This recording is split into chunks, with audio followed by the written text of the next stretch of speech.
بنیادی طور پر تبلیغ تو انبیاء کا منصب ہے. دعوت اور تبلیغ کی اہمیت سے حیثیت سے انکار کرنا یہ تو ایک مسلمان کا شیوہ ہو ہی نہیں سکتا. البتہ کچھ کرائٹیریا ہیں جسے ہم نے فلفل کرنا ہے. ایک عالم جو ہے اس کا کام ہے مسائل بتانا، ایک مفتی کا کام ہے فتوے دینا، ایک عام مبلغ کا کام ہے مصلح کا کہ وہ صرف اصلاح کی باتیں کرے. اگر ایک عام آدمی عالم بن کر مسائل ڈسکس کرے یا مفتی بن کر فتوے دے تو دین کا ایک نیگیٹو پرسپشن دنیا کے سامنے جائے گا.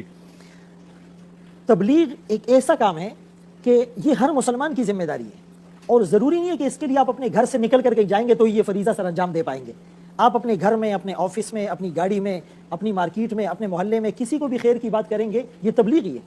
لیکن اپنی ٹریننگ کے لیے، اپنی اصلاح کے لیے اس ماحول سے نکل کر آپ کو اس ماحول میں جانا پڑے گا. ایک آدمی ڈاکٹر بننا چاہتا ہے اور وہ چاہتا ہے کہ میں گھر ہی بیٹھ کر کتابیں اسٹڈی کروں، میں میڈیکل کالج نہ جاؤں، پھر میں ہاؤس جاب نہ کروں، پھر میں ہاسپٹل میں نہ جاؤں، تو ظاہر ہے کہ وہ ایک پراپر کوالیفائڈ ڈاکٹر نہیں بن سکتا. ایک انجینئر گھر بیٹھے صرف کتابیں پڑھ کر، صرف لسننگ کے ذریعے سے انجینئر نہیں بن سکتا جب تک وہ پریکٹیکلی اس فیلڈ میں نہیں جائے گا. اسی طرح دعوت اور تبلیغ میں جو لوگ نکلتے ہیں تو سکھانے سے زیادہ نیت سیکھنے کی ہوتی ہے، اور اس ماحول میں رہ کر آپ کو وہ انوائرمنٹ نہیں ملتی. اسی لیے روایات سے ثابت ہے رسول اللہ صلی اللہ علیہ وسلم نے بعض صحابہ کو علم سیکھنے کے لیے بھیجا، جیسے خود انس بن مالک رضی اللہ تعالیٰ عنہ کو 10 افراد کی جماعت کے ساتھ بصرہ بھیجا گیا تھا حضرت عمر رضی اللہ تعالیٰ عنہ نے. اور بعض کو جو ہے آپ نے خطوط دے کر بھیجا، بعض کو آپ نے تعلیم دینے کے لیے بھیجا، جو ایک مشہور واقعہ بھی ہے جس میں صحابہ کو بعد میں شہید کر دیا گیا تھا. تو ایسے لوگوں کو چاہیے کہ وہ اپنے گھر میں اتنا خرچہ چھوڑ کر جائیں اور اس کا آلٹرنیٹ کوئی نظام بنائیں. دیکھیں ایک آدمی جب سعودیہ جاتا ہے جاب کے لیے، اب وہ 2 سال بعد رہتا ہے، اس پر تو کوئی اعتراض نہیں کرتا کہ جی بیوی بچوں کو چھوڑ کر وہ وہاں گیا ہوا ہے، پیسے کما رہا ہے.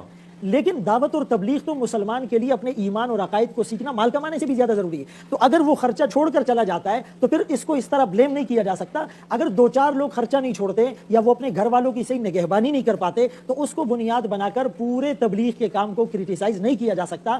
بلکہ میں تو آپ کو یہ کہوں گا کہ دعوت دینے والا داعی ہوتا ہے، اور جس کو دعوت دی جائے وہ مدعو ہوتا ہے. اور داعی اور مدعو کا آپس میں رشتہ طبیب اور مریض کا ہونا چاہیے. یعنی ایک ڈاکٹر کے پاس اگر کوئی پیشنٹ آتا ہے تو اس میں کوئی چڑچڑا پن ہے یا وہ کوئی سائیکیٹرک پیشنٹ ہے تو وہ جتنی بھی غلط حرکتیں کرے گا تو داعی اس کو برداشت کرے گا، اس کا ٹالرنس لیول جو ہے وہ وہیں پر ہوگا، اور وہ کسی طریقے سے اس کو قائل مائل کرنے کی کوشش کرے گا.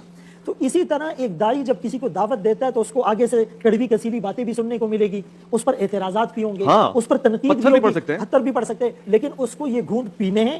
اور جیسے علامہ صاحب نے بھی کہا کہ مدعو کی حالت، اس کے مزاج، اس کے فہم کے مطابق بات کی جائے.